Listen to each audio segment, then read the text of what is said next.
Hello, my name's Glenn. I'm the geezer for the day on the geezer channel. I've had a little trouble with audio at this first part of the video, but it gets better later. So what I'm doing today is I'm opening up my mud mixer. It is going to help us make cement. It's not like a drum. You put dry bags in the top, it mixes it through an auger system and spits out concrete, which is great. I mean, as we use this thing, it gets better and better once we learn its little quirks, but it's a great tool. So what I'm doing is I'm unboxing it. It's got big old wheels on it, which we found out is very usable because it's heavy when you have 5 bags of cement, and you can even move it when it's got 5 bags of cement in it around pretty easily. It's a pretty awesome little tool. It's a pretty easy assembly. I'm going to show you the axle here in a second. It's just got cotter pins to keep it from falling off each side of the wheel. Easy assembly, easy use. Really impressed with this thing.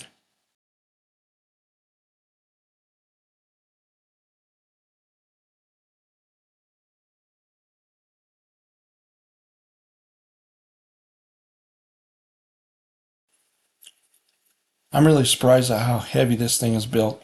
It's definitely built to last. It's not a cheap tool. It's actually really well built, and it holds up for so far what we've done. I want to give a little plug to concretetools.com.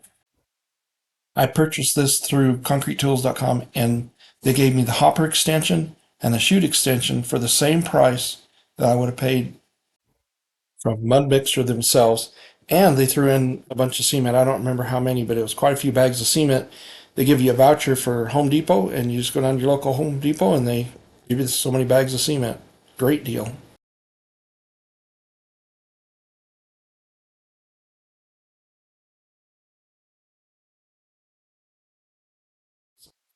This is a little note telling you to call Mud Mixer themselves.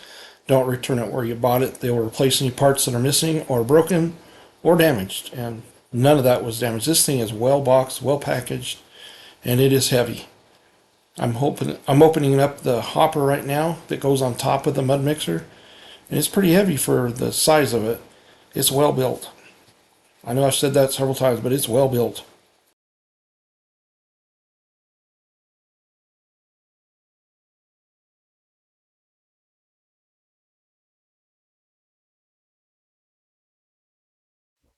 If you notice in the center of that hopper extension, there's a serrated edge. That's for when you set the bags on top. It cuts through the paper, so all you have to do is lift up on the ends, and it helps you empty the bag. It was a great idea. Now I'm going to open up the main machine, which surprised me how well it's already assembled. There's not much to assemble on it.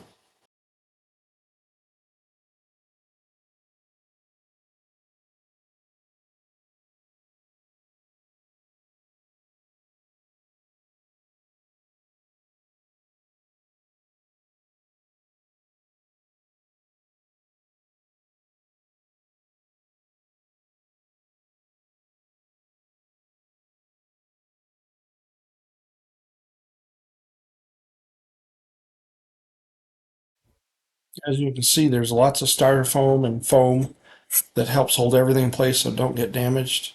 They did a great job of packaging this thing. The box shows a little bit of wear, but nothing inside showed any wear.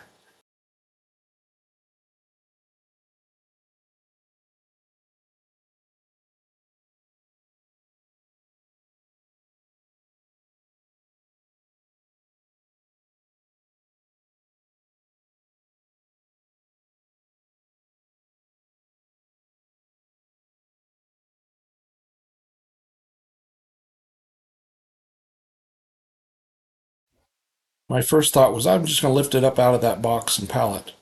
Yeah, this old geezer can't lift that thing. It's pretty darn heavy.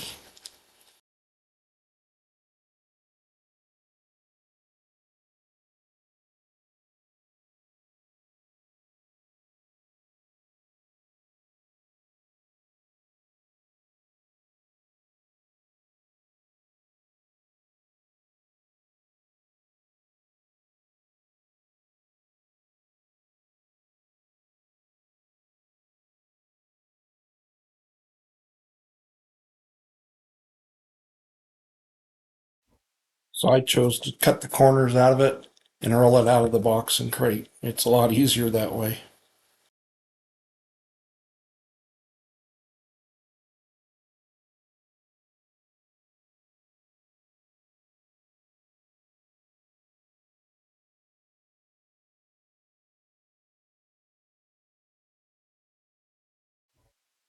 You have to roll it upside down to put the axle on it. So that's the first thing I'll do is I'll roll it around and turn it upside down. That plastic piece I'm holding right now, that is the disc that goes between the mud mixer and the bottom flange where the axle is. It just helps it so you're not metal to metal. It actually has a Teflon plate in there that helps it turn. It turns really easily even though it's loaded.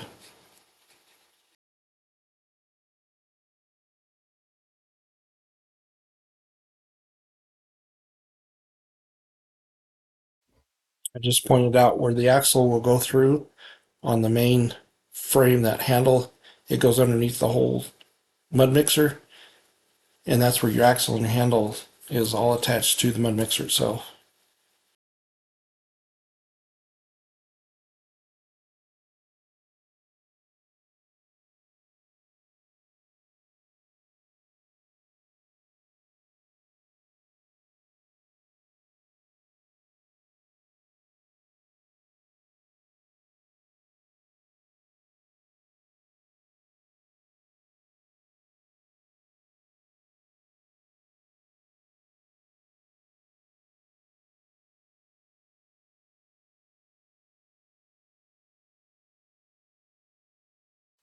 I'm just separating the cardboard from the wooden crate so it's not in my way anymore. That way I don't have a 4-inch lift on one side of the mud mixer.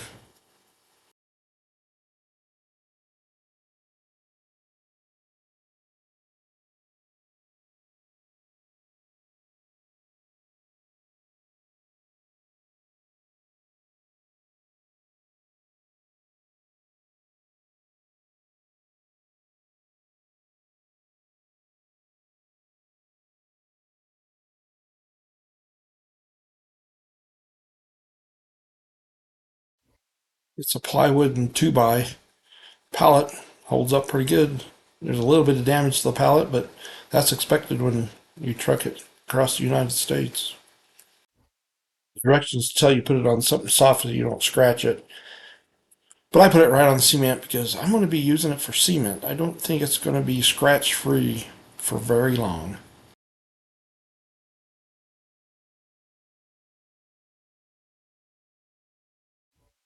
What I'm doing is I put the Teflon plate down, and then I put the main plate on that. I'm just following the directions for once instead of just winging it.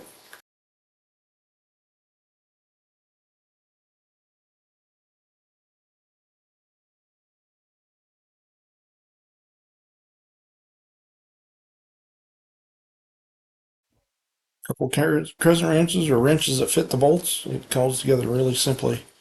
Just a matter of putting a few bolts in this thing. It does not have very many bolts nor parts.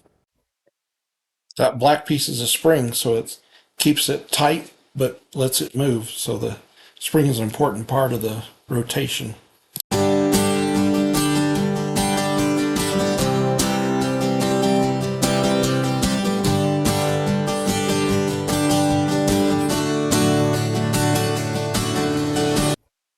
Kind of reminds me of putting the base of a wheelbarrow together.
that is about it.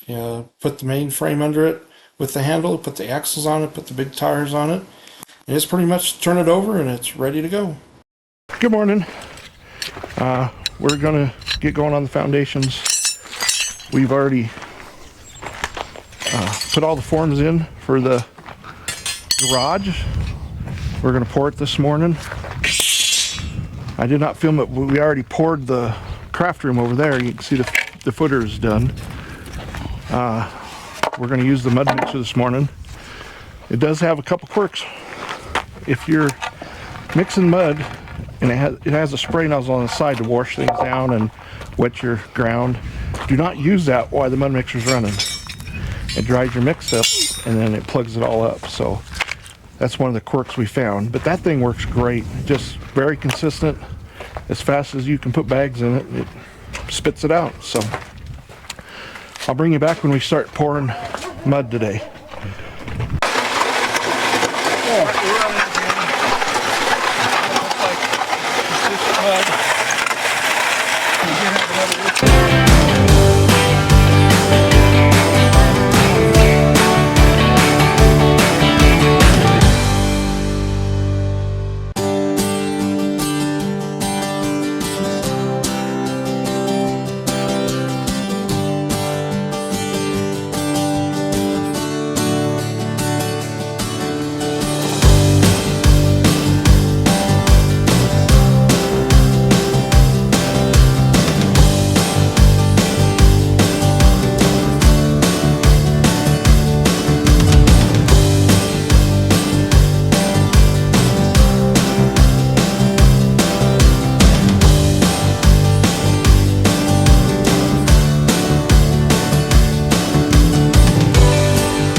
It's the rough terrain we're on when we're trying to get that thing to move.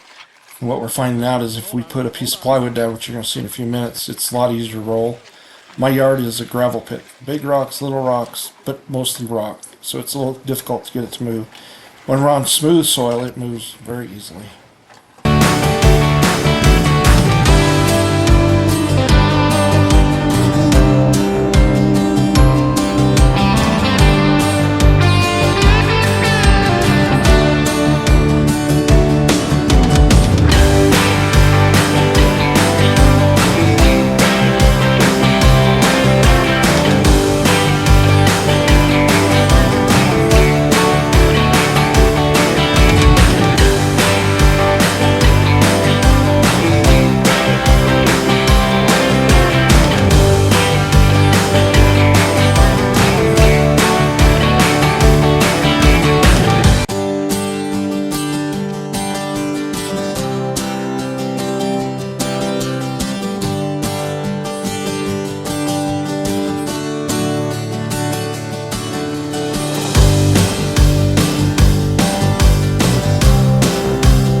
Mud mixer does make a larger unit. It's yellow, and it does, I believe, 4 or 5 yards an hour.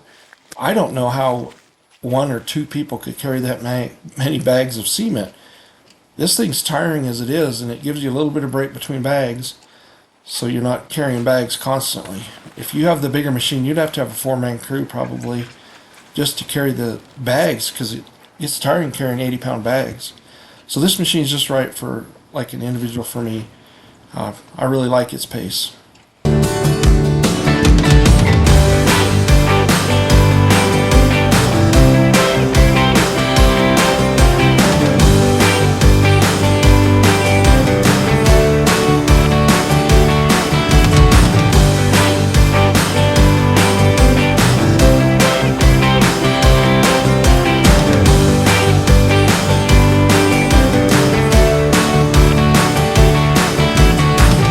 My son Mike is the one carrying the cement. There are times when he carries 2 bags. I don't know how he can do it, but he just non-stop carried bag after bag after bag. The man to the right of me is John. He's a really good friend. He come up to help us pour. He's running the vibrator and a skid board, and we just work together and get this done. This whole pour, which is about 5.5 yards, took us about 5 hours, and we had a couple mistakes where we had to stop for a minute or two, but it took us 5 hours. So the machine puts out 1.5 yards an hour, which is pretty consistent. And if you ask Mike, he doesn't want it any faster because that's hard to carry that many bags that far across there. So the pace is actually really good for him. And I trust him because he carried all the bags, not me.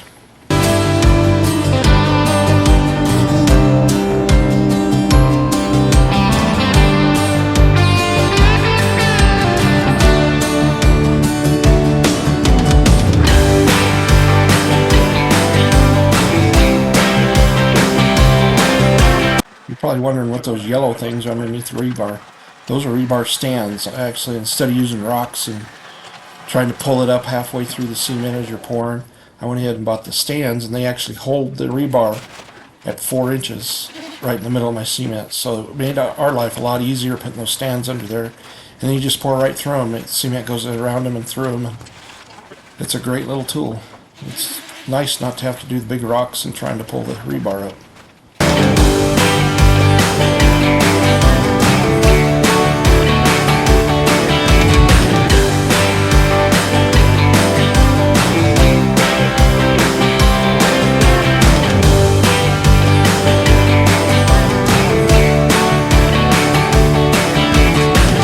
Camera overheated, that's why there's a big section that wasn't recorded. It's cooled off, recharged, everything's ready to go, and we're just getting more cement, and we're going to get going here. It's like all their stickers actually had plastic coating on them. Before we start, I'm going to go get some dirt on the edges.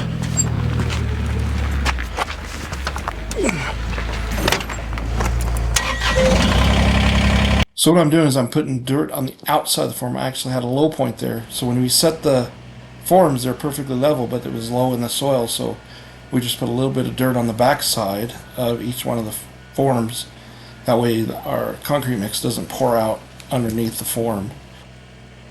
And yes, I should have done this before we started mixing cement, but we missed it. And now that we're up to that point, we got to hurry and get the soil in there so we can continue mixing cement.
Another tip is, as you can see, I was waiting until he was almost to me. So what we found out is if you shut the machine off with it full of dry cement, it'll sit up within seconds or minutes, and then you have to dig the whole thing out and start over. So we found out is you run it almost to the very end, and then you hurry and move it to the outside of your form and let that too wet of cement just go outside your forms. You don't want to use that. And then when you're getting ready to go again, we'll flip the machine on and let water get to the end of the auger, which is a little stream. That goes in the bottom of your dirt. It's not going to hurt anything. And then within like 5 seconds, 10 seconds after he drops that first bag, you start getting mixed cement again. Just another one of the tips we found. One of the nice things about this machine, right there on the front of it, facing me, is a dial for water. It's a big dial. You can actually just fine-tune the water up or down. So that's what I was doing when I was getting a little less moisture, a little bit more. Very convenient. So as you watch your mix, some of the bags come out differently, so you can adjust it, fine-tune the water, so you get a consistent mix. It's a great machine.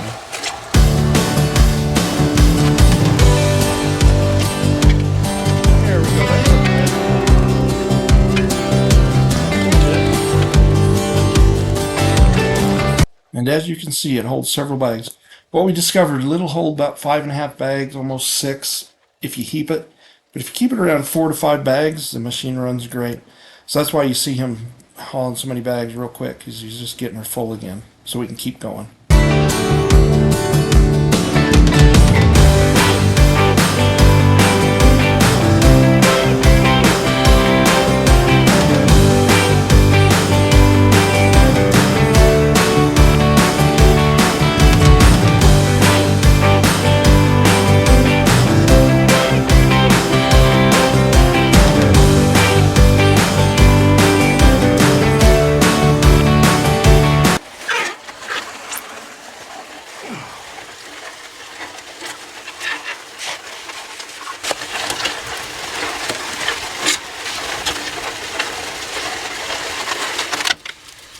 Yeah, I know I'm old. I'm going to have to sit down on the job.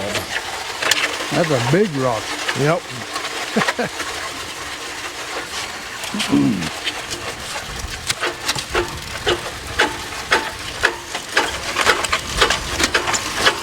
You hear that noise? That's a sackcrete. What we've discovered is in the middle of that pallet you see on the forklift, there were big chunks like the size of your fists and even bigger. And it wasn't on the edge of the pallet, it was out in the middle of the pallet. So it happened somewhere in the process of bagging it. And those will jam up the whole machine, you dig it all out. So what my son learned was, as he dumps that, he runs his fingers through it like a rake.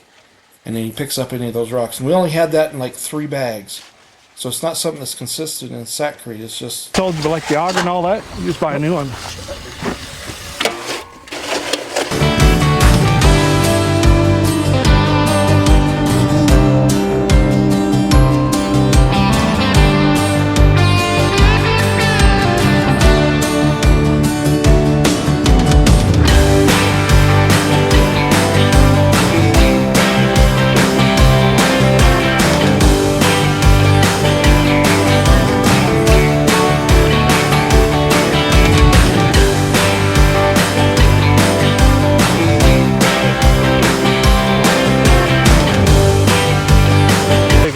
Right? So they'll discontinue everything on this one. Yeah, they will. That big one's too big for homeowners. Yeah. Unless you got a lot of people there.